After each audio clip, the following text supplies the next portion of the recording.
pada malam hari ini kita akan membahas apa itu sih modul project dan bagaimana cara menyusunnya. Baik, kalau pada pertemuan pertama kita sudah membahas nih tentang modul tentang project penguatan profil pelajar Pancasila itu seperti apa, kemudian project profil pelajar Pancasila itu apa. Kemarin masih pada ingat ya Bapak Ibu bahwa profil pelajar Pancasila itu merupakan pelajar sepanjang hayat yang berkompeten dan tindakannya mencerminkan nilai-nilai Pancasila. Sedangkan profil pelajar Pancasila sendiri memiliki 6 dimensi, yaitu beriman, bertakwa kepada Tuhan Yang Maha Esa dan berakhlak mulia. Kemudian mandiri, bergotong royong, berkebinekaan global, bernalar kritis, dan kreatif. Keenam dimensi tersebut perlu kita lihat secara utuh satu kesatuan agar setiap individu dapat menjadi pelajar sepanjang hayat. Jadi untuk bisa membuat atau melahirkan profil pelajar Pancasila, tentunya kita harus mendesain pembelajaran kelas kita, khususnya pembelajaran mendesain proyek penguatan profil pelajar Pancasila. Seperti yang sudah sama-sama kita ketahui bahwa saat kita membuat atau menyusun proyek membuat proyek, salah satu di langkah yang ke-6 kemarin adalah membuat modul proyek. Nah, jadi modul proyek itu sendiri menurut pemerintah tidak harus kita buat. Kita masih boleh mengadopsi yang ada di platform Merdeka Mengajar. Nih, misal nih Bapak Ibu masih kesulitan, belum bisa menyusun sendiri modul proyeknya. Maka Bapak Ibu yang misalnya nih butuh modul proyek, silahkan Bapak Ibu bisa berselancar atau mengeksplorasi secara maksimal platform Merdeka Mengajarnya. Nah, jadi seperti itu. Di sini saya akan memberitahu atau bagaimana ya.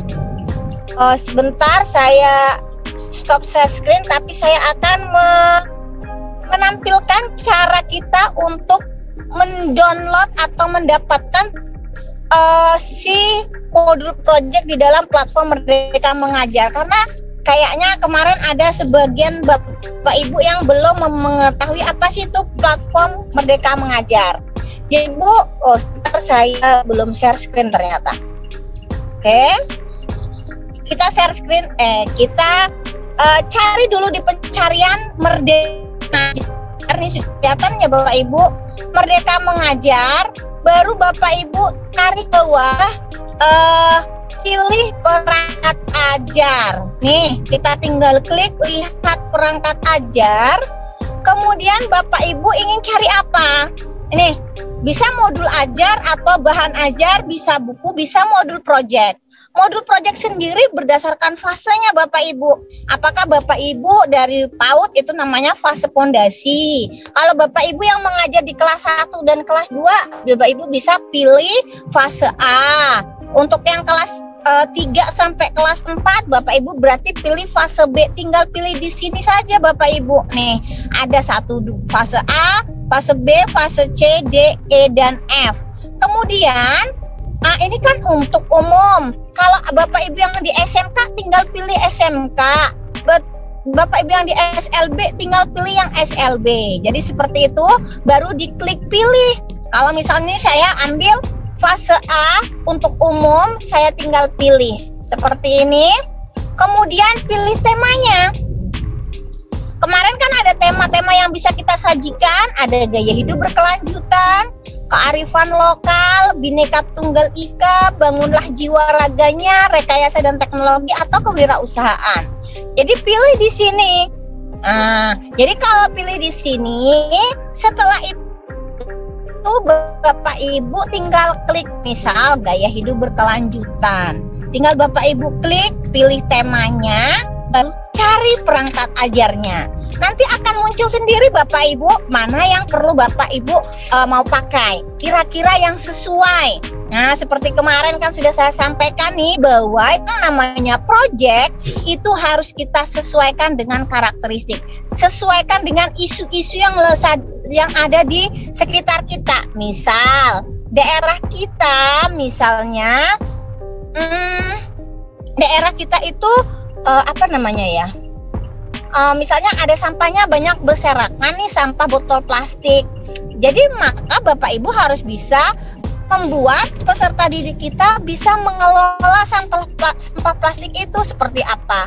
Kalau misalnya Bapak Ibu yang tinggalnya di perkotaan, misalnya efek karbon, maka Bapak Ibu untuk bisa proyeknya berarti kita sesuaikannya mungkin ini emisi gas karbon atau apa. Jadi tinggal Bapak Ibu pilih seperti itu.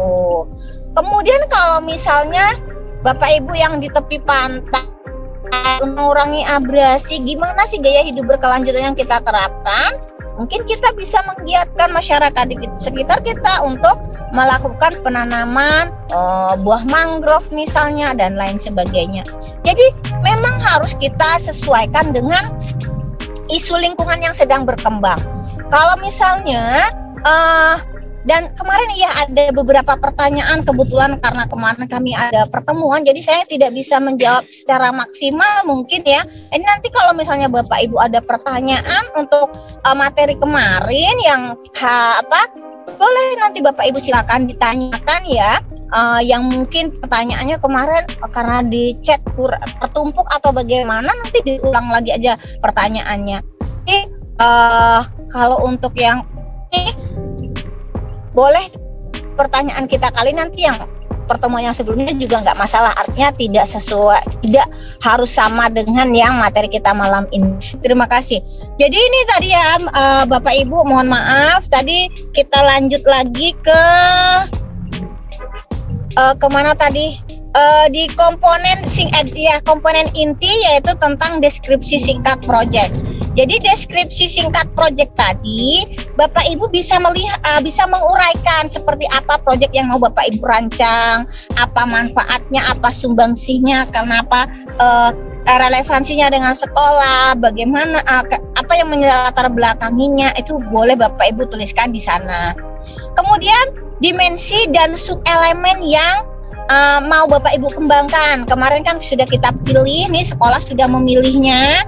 Dimensi apa saja yang mau Bapak Ibu terapkan, maka Bapak Ibu tinggal lagi menguatkan dimensi yang mana. Jadi kita tuliskan di situ. Kita tulis dimensi dan juga subelemen yang mau kita kuatkan. Kemudian tujuan spesifik dari proyek yang kita buat tersebut. Kemudian ada alur proyeknya. Kemudian ada asesmennya. Jadi proyek Pak Ibu tidak hanya jalan-jalan saja atau hanya produk akhirnya saja. Terkadang kita agak miss ya di teorinya seperti itu. Jadi kita pikir yang namanya proyek hasil akhirnya saja yang mau kita buat, dievaluasinya seperti apa dan kemudian ada tindak lanjutnya. Kemudian jangan lupa Bapak Ibu di setiap pertemuan Bapak Ibu harus mempersiapkan pertanyaan pemantik. Di sini pertanyaan pemantik itu berfungsi untuk membangkitkan siswa untuk lebih kepingin ngerti gitu ya, namanya memantik itu. Nah, seperti itu, menimbulkan. Jadi menimbulkan keinginan siswa untuk semakin mempelajari apa yang mereka. Jadi seperti itu. Kemudian ada juga bagian pengayaan dan remedialnya Bapak Ibu. Kemudian ada refleksi baik itu tadi saya yakinkan tuh mengenai lembar refleksi peserta didik pendidiknya. Seperti itu ya Bapak Ibu. Nanti kalau misalnya itu kan temanya kemarin, kebetulan temanya gaya hidup berkelanjutan, topik spesifiknya sekolah. Jadi nanti bisa Bapak Ibu modifikasi tuh refleksinya sesuaikan dengan apa yang ingin Bapak Ibu kembangkan. Tapi kalau untuk di PAUD Bapak Ibu, komponen intinya hanya 3. Ada bagaimana di tahap permulaannya, apa saja yang kita lakukan di tahap permulaan, kemudian bagaimana tahap pengembangannya, dan bagaimana bagian penyimpulannya. Jadi seperti itu.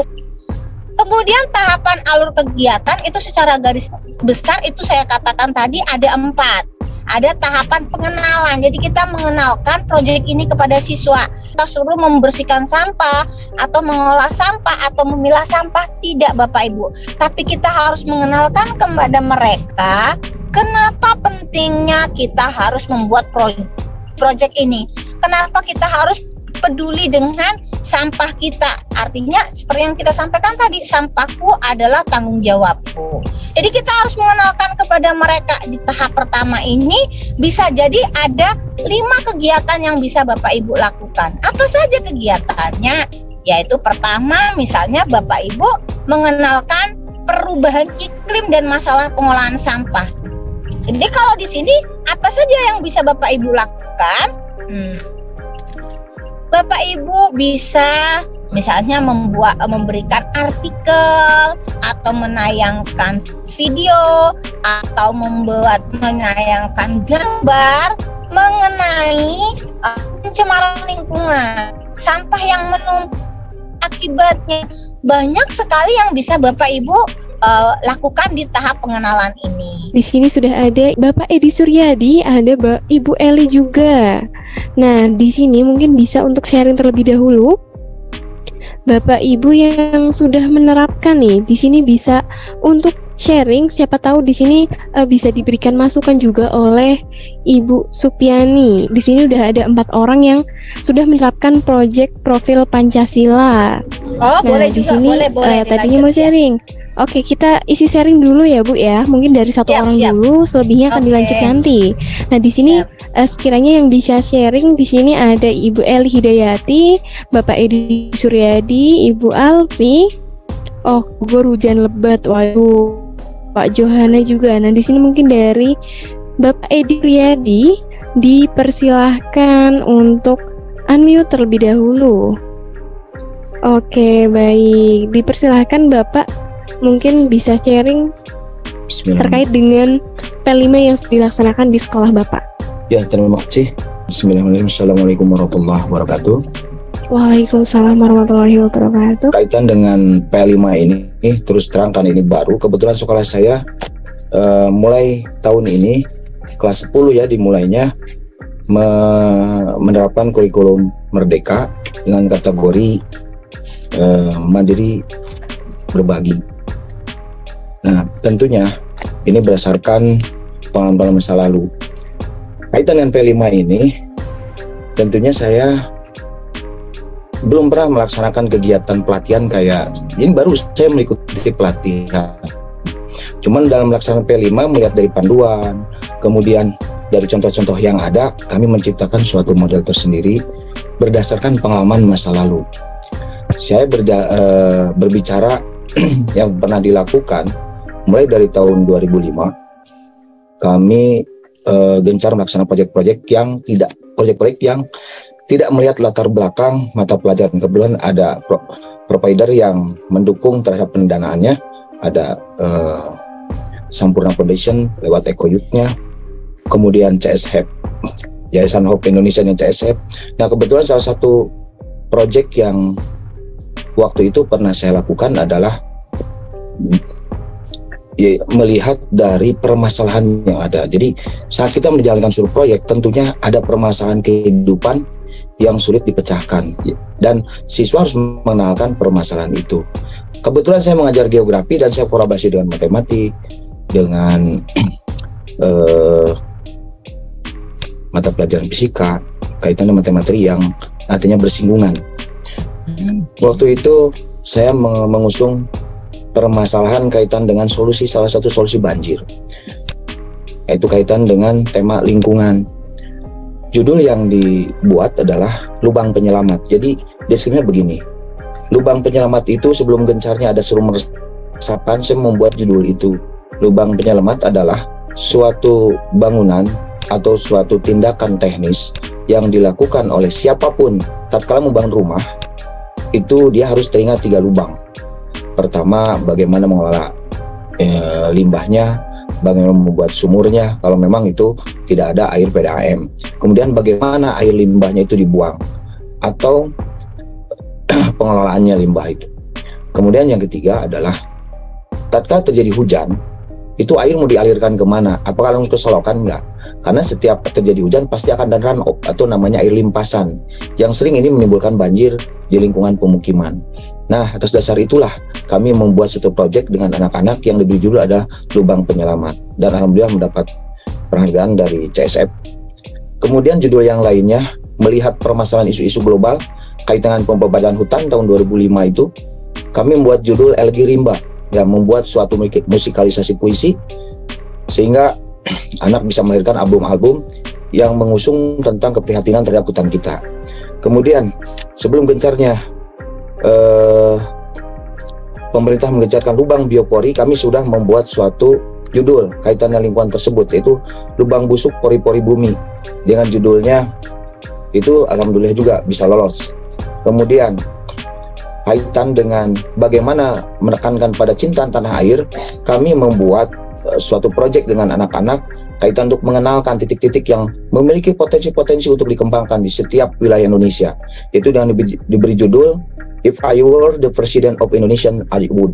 Ya, jadi bagaimana siswa dia berperan role play, ya, terinspirasi dari 100 hari program kerja waktu itu masih Pak SBY yang jadi presiden, disoroti 100 hari. Nah, maka dibuatlah 100 track seandainya siswa pada titik itu ada potensi apa, dan anak harus berkembang dan dilatih berpikir kritisnya itu, melihat potensi yang ada. Barangkali itu pengalaman saya masa lalu kaitan dengan proyek yang sifatnya proyek dan tidak melihat latar belakang mata pelajaran, tapi bisa masuk berbagai mata pelajaran di dalamnya. Kolaboratif artinya. Nah, atas dasar itu maka jadikanlah pengalaman untuk menjalankan proyek ini. Nah, tentu untuk P5 ini, karena anak harus dihadapkan konseptual permasalahannya, maka setiap proyek yang dijalankan, apapun itu temanya, harus berbasis masalah. Karena percuma kalau anak tidak dikenalkan dengan permasalahan-permasalahan yang ada. Contoh, saya kemarin sudah ngechat ke Ibu Supiani bahwa sekarang ini dengan isu adanya krisis ekonomi, berarti siswa harus dihadapkan pada kondisi hidup hemat. Maka perlu adanya suatu tindakan. Caranya bagaimana? Yang penting menggugah lah mentalnya atau karakternya untuk berhemat, yaitu dengan judul Sikapi Uangmu. Nah, Sikapi Uangmu ini mengambil tema kewirausahaan itu. Jadi bagaimana menggugah anak-anak itu mengkampanyekan hidup hemat. Jadi anak membuat suatu produk-produk yang nanti bisa dijual, bagian dari kampanye untuk hidup hemat. Yang judulnya itu adalah Sikapi Uangmu. Itu saja Bu, barangkali pengalaman saya.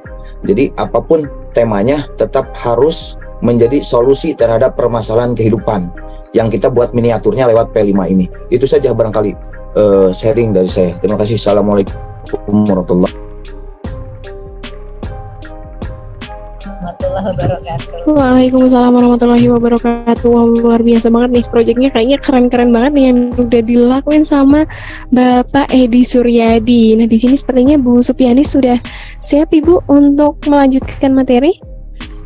Oke, iya baik. Terima kasih Mbak Rere. Wih, luar biasa banget Pak Edi rupanya ya, pengalamannya bahkan jauh hari sebelum proyek profil P5 ini dilaunchingkan oleh Kemendikbud, beliaunya sudah melakukannya. Itu luar biasa banget. Iya, memang seperti yang disampaikan oleh Bapak Edi ya, bahwa memang proyek itu memang harus berbasis masalah, dasarnya itu ada. Jadi adalah yang menjadi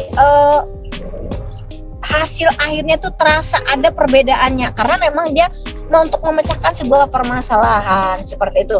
Dan yang kerennya banget lagi itu, kami pun mungkin perlu lagi lebih banyak belajar nih dari Pak Edi bagaimana menjalin kemitraan itu. Jujur, karena memang di project itu memang sangat penting kita yang namanya membangun kemitraan.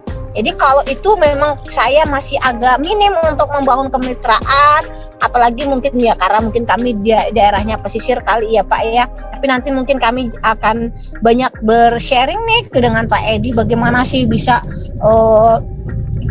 bekerja sama dengan provider atau dengan pihak-pihak lain, karena memang Bapak Ibu sangat dipentingkan kemitraan yang untuk mendukung proyek ini. Jadi selain misalnya ya sepertinya pastinya kalau ada kemitraan yang bisa menyumbangkan dana itu luar biasa.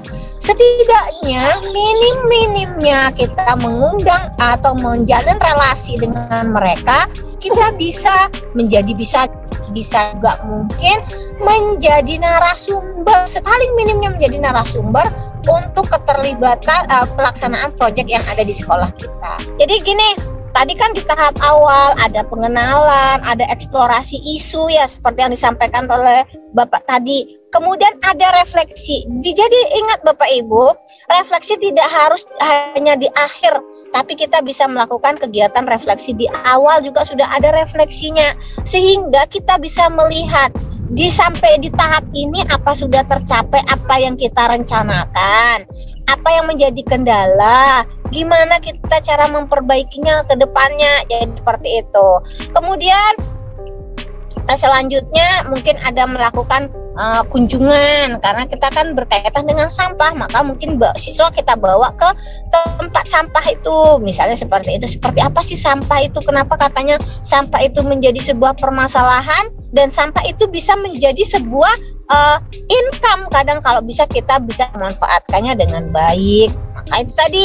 Kemudian ada diskusi kritis setelah kita kunjungan, nanti siswa dikasih mungkin bisa kita kasih stimulus, misalnya ini seperti ini loh, kalau seperti ini pengaruhnya sampah sudah kita lihat nutup begitu banyak menggunung, kalau kita biarkan maka akan semakin banyak, apalagi zaman sekarang sampahnya banyak sampah plastik yang sulit sekali untuk terurai, mana akibatnya. Kemudian mungkin juga bisa Bapak Ibu tayangkan pengelolaan contoh-contoh pengolahan limbah sampah atau limbah dan sebagainya. Jadi seperti itu. Jadi itu semuanya bisa banget membantu Bapak Ibu untuk membantu mereka membuat sebuah diskusi kritis. Jadi kita hanya memfasilitasi. Tugasnya Bapak Ibu merangsang apa yang mau Bapak Ibu sajikan di dalam kelas sehingga mereka sehingga mereka mungkin lebih ngerti lah dengan lebih mendalami si proyek tersebut. Kemudian untuk tahap kedua yaitu tahap kontekstualisasi. Jadi kita untuk itu maka mungkin ada kegiatan yang keenam, bagaimana pengumpulan, pengorganisasian dan penyajian data. Kita lihat ini sampah nih sekian. Kita suruh mereka mendatanya, berapa banyak sampahnya, bagaimana cara yang mau diapakannya, jadi seperti itu ya. Bagaimana alternatif solusi yang mau dibuat, seperti itu. Kemudian terastok sampah di sekolah kita. Kemudian ada pengorganisasian data secara mandiri, mungkin baru kita bisa minta siswa untuk mempresentasikan bagaimana sampah di sekolah kita. Baru nanti ada tahap aksinya. Karena sudah kita kaitkan dengan kondisinya kita, maka di tahap aksinya ini nanti kita akan bisa mengeksplorasi program pengolahan sampah yang ada. Misalnya itulah tadi membuat bank sampah di sekolah, atau mungkin bisa kita mengajak siswa untuk memilah sampah organik dan anorganik dan selanjutnya. Jadi seperti itu. Kemudian peranku dan solusiku itu di situ akan muncul, kira-kira kita berikan kepada mereka kira-kira apa yang akan kalian lakukan sebagai peranan kalian untuk sekolah kalian itu seperti solusi yang kalian berikan itu seperti apa. Mungkin nanti itu tadi akan ada yang mau membuat bank sampah, atau akan ada yang membuat misalnya tong sampah terpilah, atau mungkin membuat seperti apa misalnya seperti itu. Kemudian setelah kita tunjukkan peranan kita dan solusi anak tadi, kita suruh buat, maka kita bisa menentukan karakter poster yang mau kita buat. Jadi nanti kita akan membuat poster langkah selanjutnya, baru simulasi pameran poster aksi nyata sekolahku. Karena nanti ini endingnya adalah bagaimana kita mengajak siswa untuk kampanye tentang peduli sampah tadi. Baru nanti di tahap refleksi ada pameran poster aksi nyata, kemudian evaluasi solusi yang ditawarkan, kemudian baru mengelola sampah di sekolahnya. Oke, kita lanjut sekarang untuk yang PAUD. Tadi kan itu yang Dikdas ya, kemudian ini yang PAUD. Jadi tahap kegiatannya ada tahap permulaan. Itu kegiatan tahap permulaannya adalah bagaimana kita bisa mengarahkan siswa untuk anak-anak PAUD lah ya Bapak Ibu. Berarti di tahap permulaannya seperti apa? Kita akan membantu siswa untuk misalnya kegiatan membaca. Jadi kalau misalnya anak PAUD belum bisa membaca, berarti kita harus bisa yang membantu mereka untuk membaca, atau mengajak mereka untuk menonton video, atau juga untuk bisa membangkitkan anak yang ingin tahunya muncul gitu, atau gagasannya muncul seperti itu. Kemudian ada tahap perkembangan. Setelah kita tadi dengan pembacaan membaca, atau kita membantu mereka untuk membaca informasi, atau mungkin mengamati video tadi, atau bisa kita membawa mereka jalan-jalan untuk mencari idenya, maka tahap selanjutnya adalah tahap pengembangan.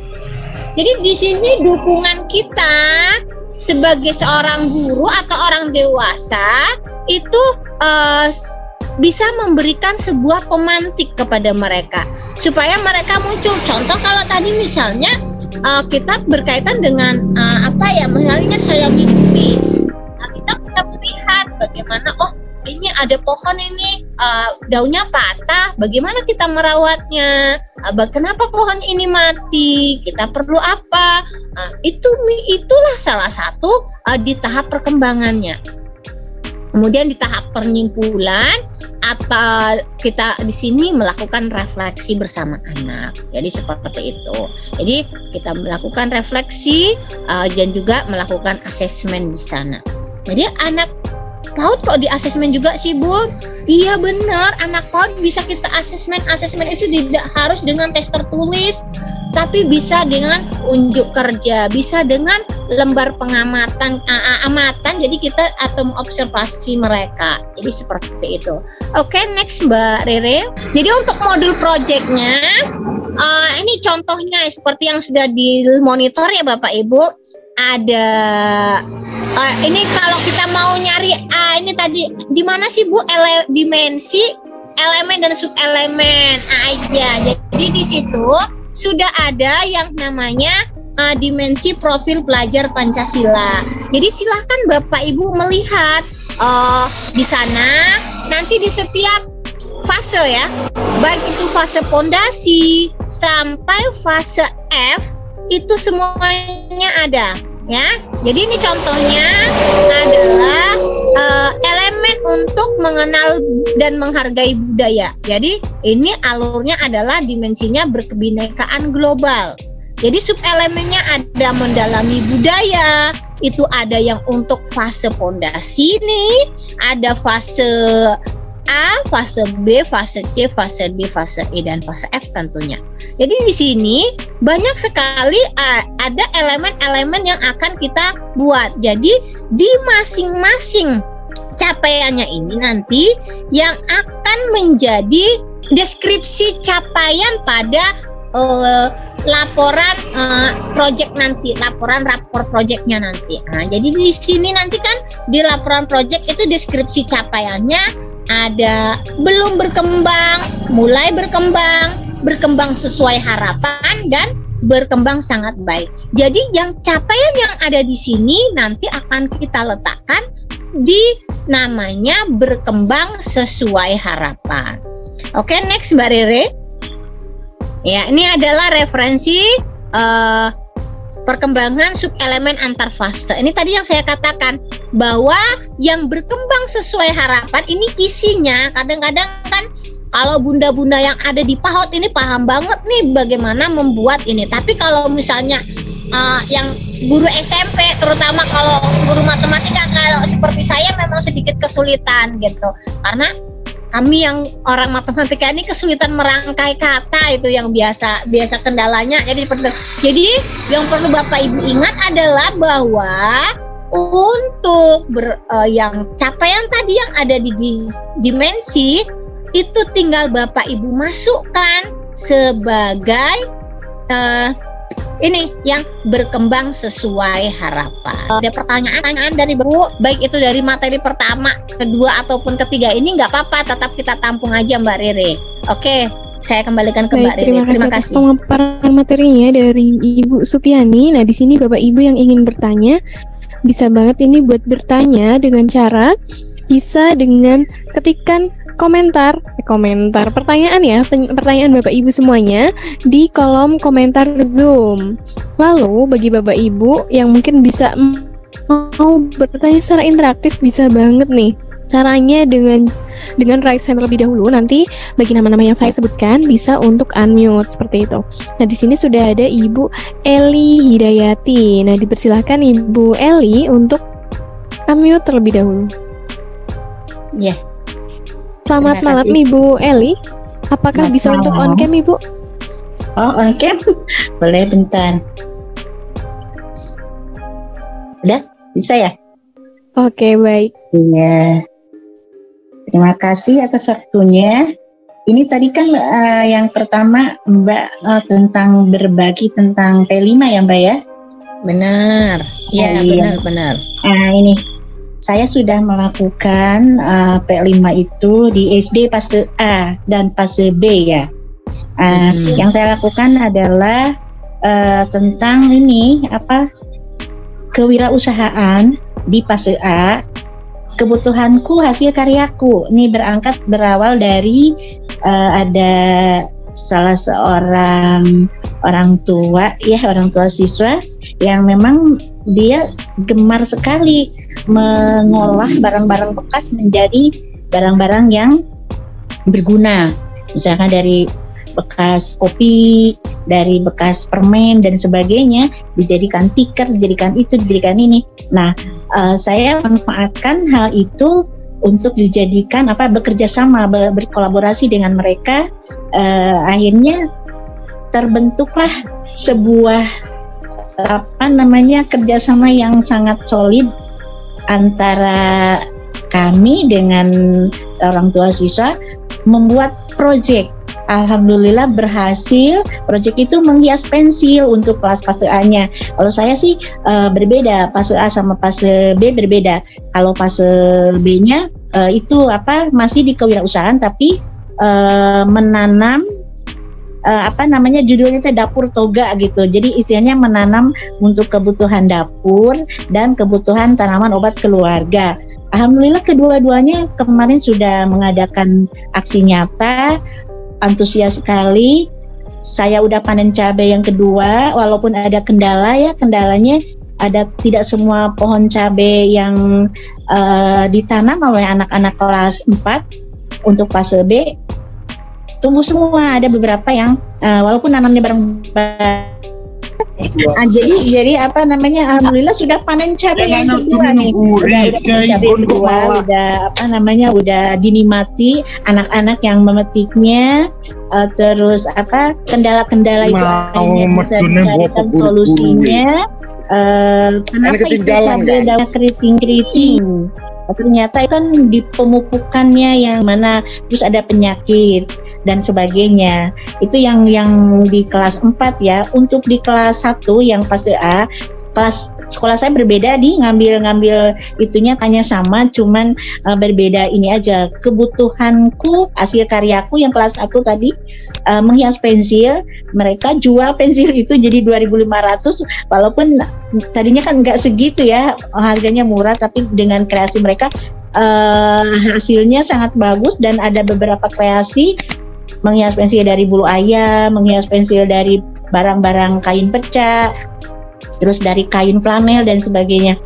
Alhamdulillah seluruh siswa membeli dari kelas 1 sampai kelas 6.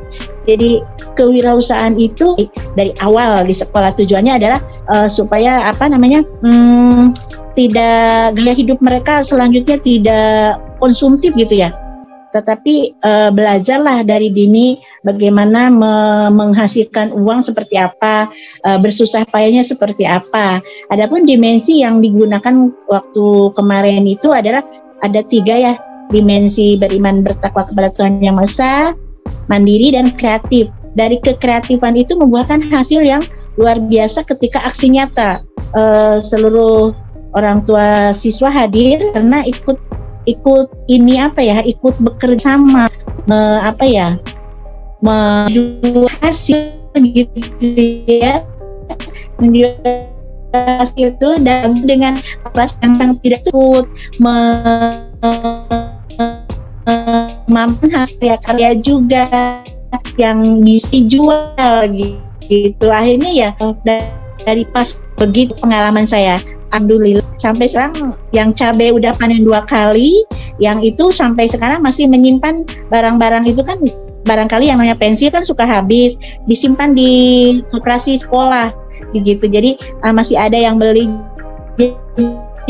berkelanjutan terus beli. Itu saya mungkin modulnya saya masih ATM, modifikasi, tapi sesuai apa yang dibutuhkan di lingkungan sekolah. Kalau misalkan di modul yang sudah ada bla bla bla kayak gitu, kalau kita enggak lah, cuman meniru itunya aja, ya gini-gini aja. Alhamdulillah masih begitu. Mungkin Mbak pengalaman yang mungkin bisa diambil atau yang kurangnya mohon ditambahi. Terima kasih. Assalamualaikum warahmatullahi wabarakatuh. Waalaikumsalam warahmatullahi wabarakatuh. Terima kasih atas sharing-sharingnya dari Ibu Eli Hidayat. Bisa menginspirasi Bapak Ibu yang menerapkan lakuin, bisa banget nih referensi dari Ibu Eli Hidayati. Nah, mungkin di sini Ibu Supiani ingin memberikan tanggapan, dipersilakan. Oke, baik Mbak Rere, baik Bu Eli, halo, luar Ibu biasa. Supiani. Iya, halo Mbak Rere. Luar biasa sekali ya yang disampaikan oleh Ibu Eli, memang mantap, luar biasa ya, karena memang seperti itu memang seharusnya yang kita lakukan. Itu berarti sekolahnya Ibu Eli tahapan kesiapannya memang sudah tahap berkembang ataupun tahap lanjut bahkan seperti itu. Oke, tetap semangat Ibu Eli, semoga bisa menginspirasi Bapak Ibu yang lain ya. Jadi kalau project tetap jangan sampai kita beranggapan bahwa project itu harus mahal, harus wah dan lain sebagainya. Tapi dengan sederhana seperti tadi disampaikan oleh Bapak tadi juga, yang penting tapi tetap ya berpijak dari permasalahan nyata dan bisa menginspirasi orang lain. Oke, baik, silakan Mbak Rere, mungkin ada Bapak Ibu lain yang mau berdiskusi kembali. Silakan Ibu. Oh iya, ini kebetulan ini mau nanya Mbak nih bentar, apakah proyek itu harus, misalkan ada untuk SD ada 5 ya, 5-5-nya itu harus diberikan atau seperti apa? Terus waktunya, kemarin saya sempat bertanya lewat WA namun belum dibalas, kata Ibu tadi silakan sekarang. Apakah waktunya itu, kalau saya ngambil waktunya di akhir ya, misalkan di hari Sabtu, apakah boleh? Jadi tidak dicicil per hari, tidak, tapi saya mengambil alokasi waktu dalam 1 minggu itu di hari Sabtu gitu untuk proyeknya. Bolehkah seperti itu? Begitu pertanyaannya. Baik, silakan. Oke, langsung Ibu Supiani. Oke, ya baik Mbak Rere, terima kasih ya, langsung saya jawab ya pertanyaan dari Ibu Eli. Jadi kalau kita untuk pelaksanaan proyek ini kan kemarin sudah saya sampaikan waktunya itu boleh, jadi tidak harus di 2 jam terakhir, tapi bisa kita kumpulkan dalam 1 hari tertentu seperti yang Ibu sampaikan. Itu luar biasa banget kita kumpulin di hari Sabtu. Yang penting beban jamnya itu sudah terpenuhi 20-30% dari total JP-nya. Mantap Ibu. Ya. Terima kasih. Sama-sama Ibu.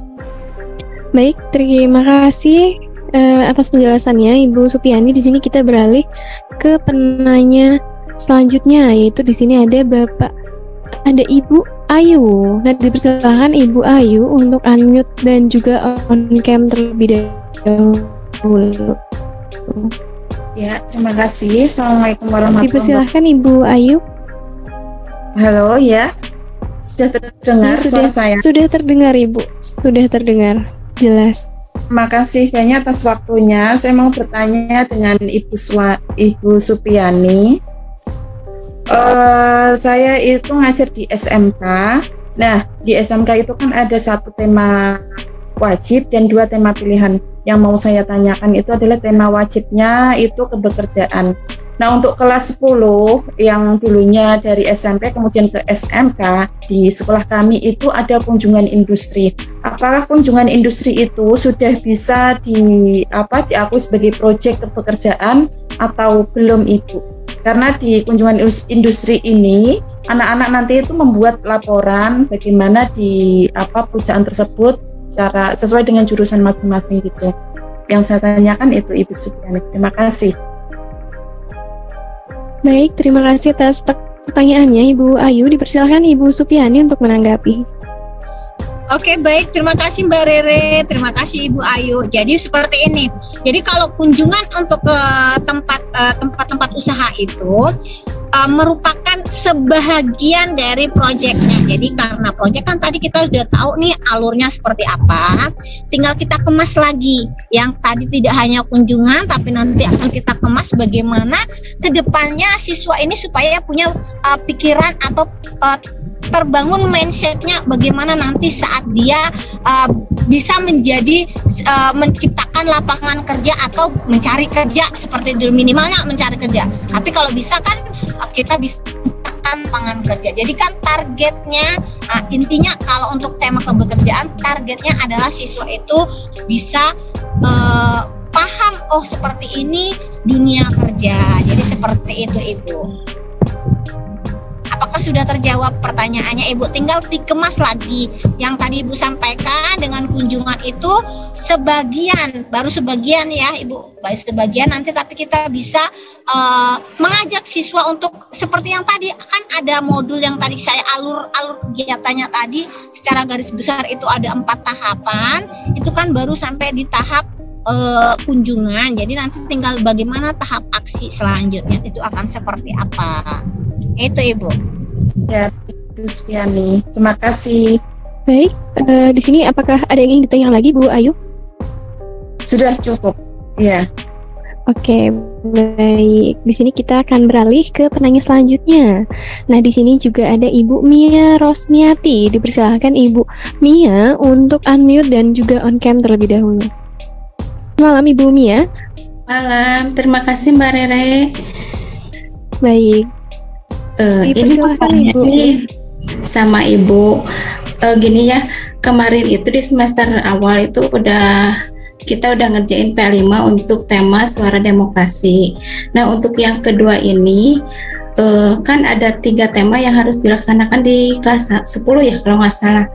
Nah, yang tema wajibnya untuk kebekerjaan sampai sekarang itu di sekolah saya sepertinya belum ada terdengar pengerjaan proyek kembali. Nah, makanya dari jurusan itu kita inisiatif, maksudnya saya mau nanya ke Ibu, apakah boleh di jurusan mengadakan sendiri P5 gitu dengan dengan tema kebekerjaan, terus karena pelaksanaannya sederhana sehingga yang kita ambil misal untuk topik keselamatan dan kesehatan kerja ya, keselamatan kerja dan kesehatan kerja yang diambil itu topiknya itu, terus pelaksanaannya hanya di sekolah. Misal yang kita karena di lahan itu memang sudah ada tim kewirausahaan ya, karena jurusan kita ATPH, jadi agribisnis tanaman pangan dan hortikultura itu punya agrocenter di dalamnya, sehingga ada tim kewirausahaan. Biasanya yang dipakai itu kelas 11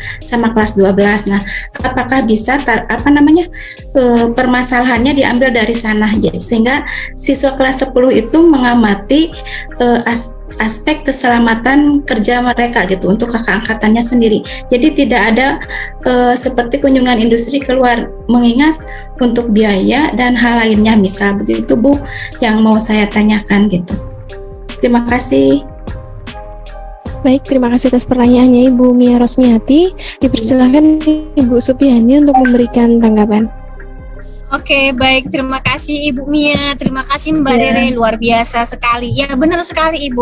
Jadi kalau untuk tema kebekerjaan, artinya yang masih skopnya tentang kebekerjaan tadi seperti keselamatan dalam bekerja, itu bisa kita jadikan sebagai topik spesifiknya.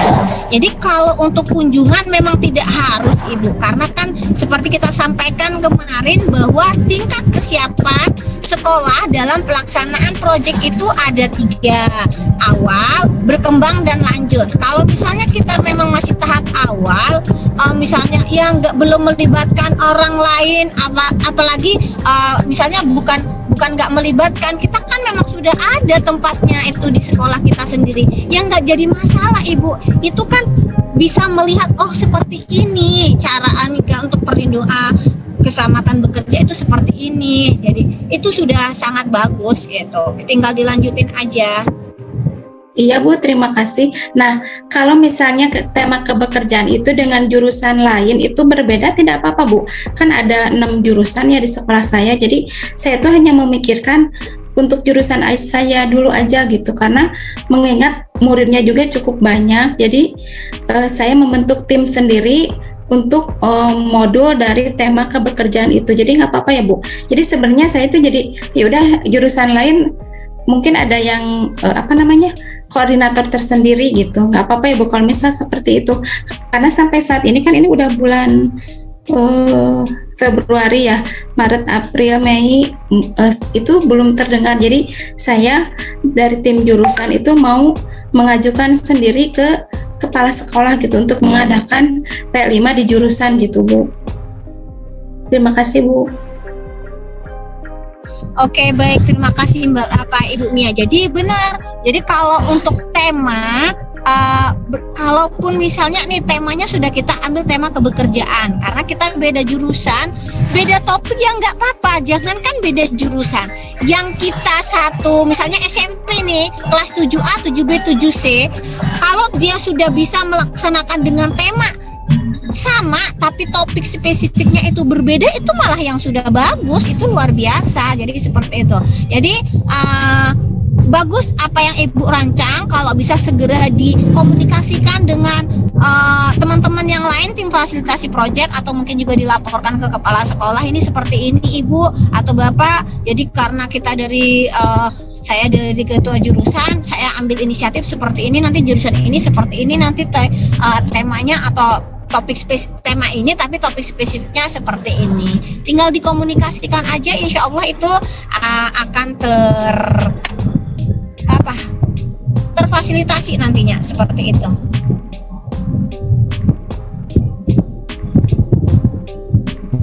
Baik, mungkin ada lagi Ibu Mia atau dari Ibu Sutihani?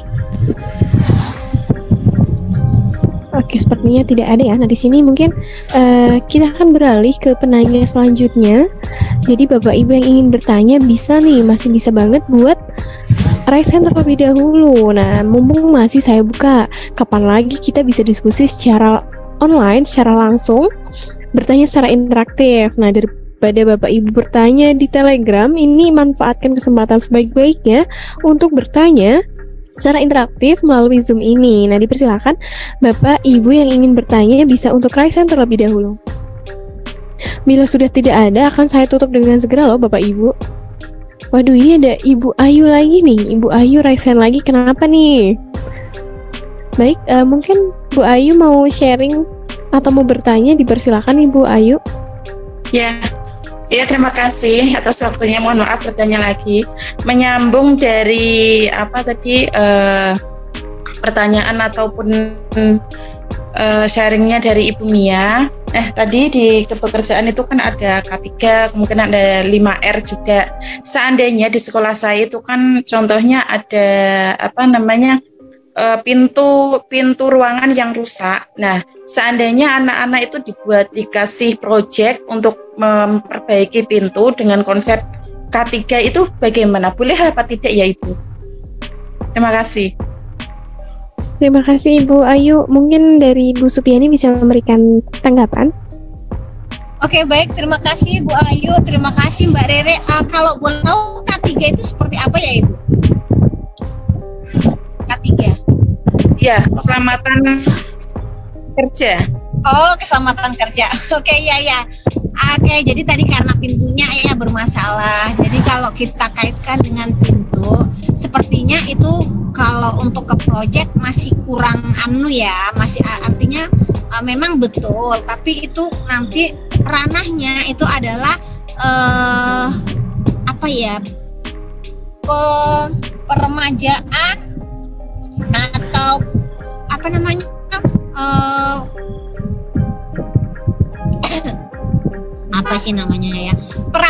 perawatan untuk sekolah. Jadi kalau misalnya kalau untuk pintu sekolah atau pintu kelas kita, saya rasa kalau untuk dijadikan topik atau tema untuk sebuah proyek kayaknya masih kurang artinya kurang ngenanya, karena kan itu sebenarnya perawatan aja sih, seperti itu. Jadi kalau untuk proyek ini yang memang skupnya atau tindakan yang nanti kita lakukan itu memang harus menumbuhkan atau menguatkan dimensi-dimensi dari profil pelajar Pancasila, dan nantinya itu kan tidak hanya setakat kalau pintu rusak kita perbaikin, tapi kalau yang namanya proyek itu ya kaitannya nanti mungkin agak ke lebih seperti ini nanti kalau perbaikannya hasilnya. Contoh nih tadi seperti yang disampaikan oleh Bapak yang tadi di awal, karena nanti kita ini sedang akan menghadapi krisis, maka kita mengajak kepada mereka untuk bagaimana kita bisa menghadapi krisis dengan jagalah uangku atau seperti apa. Itu kan artinya itu untuk selain kontekstual atau selain berbasis masalah tadi, kita juga harus melihat keberlangsungannya nanti. Jadi kalau cuman pintu rusak, saya rasa masih kurang tepat kalau kita jadikan proyek. Itu saja sih Ibu Ayu dan Mbak Rere, mudah-mudahan sudah terjawab pertanyaannya. Ini bertanya Ibu Mia sekali lagi ya. Oke, baik, dipersilakan ya sebagai penutup juga nih di sini. Ya, maaf ya Bu.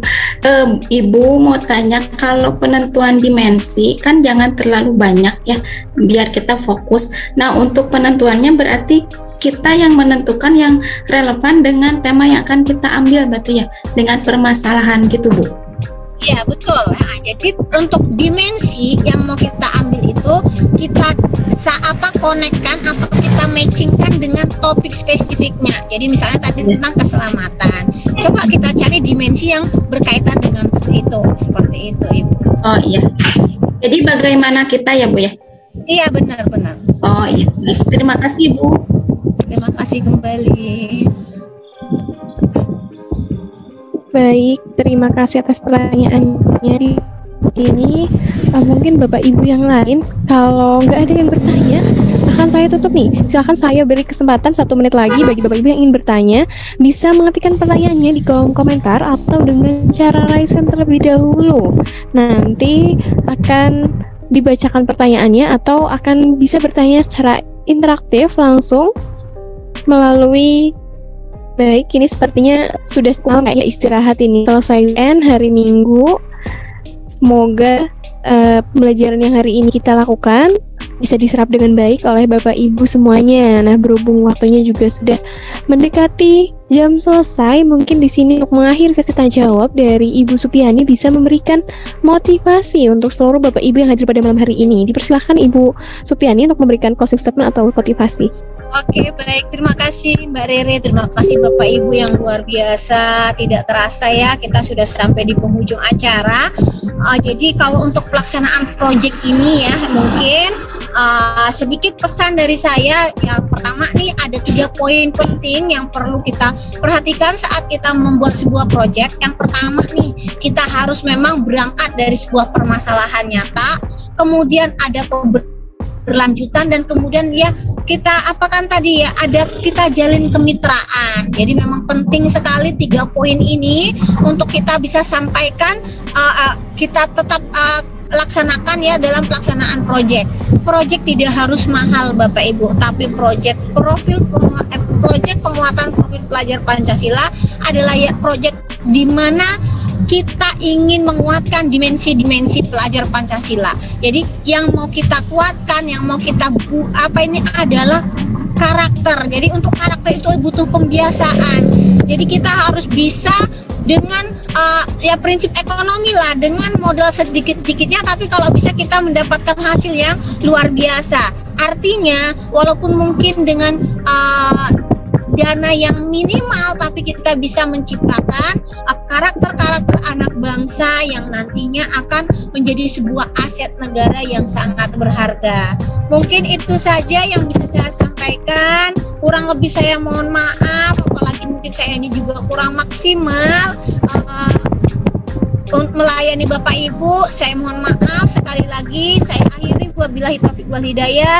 Assalamualaikum warahmatullahi wabarakatuh. Waalaikumsalam warahmatullahi wabarakatuh.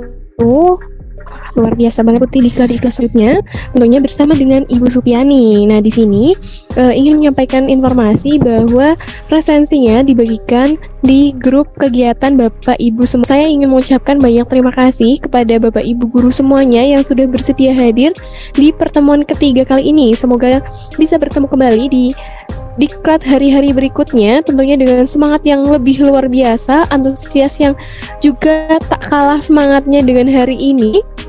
Semoga kita semua diberi kesehatan untuk bertemu di event-event selanjutnya. Di sini saya juga ingin mengucapkan banyak kepada Ibu Supiani yang telah menyempatkan diri untuk mengisi materi pada malam hari ini meskipun keadaannya sedang dalam perjalanan. Luar biasa banget semangatnya narasumber kita pada malam hari ini. Nah, di sini saya selaku moderator ingin pamit undur diri. Apabila ada salah kata, saya mohon maaf sebesar-besarnya. Saya pamit undur diri. Wassalamualaikum warahmatullahi wabarakatuh. Semuanya. Jadi Bapak Ibu jangan lupa untuk mengisi presensi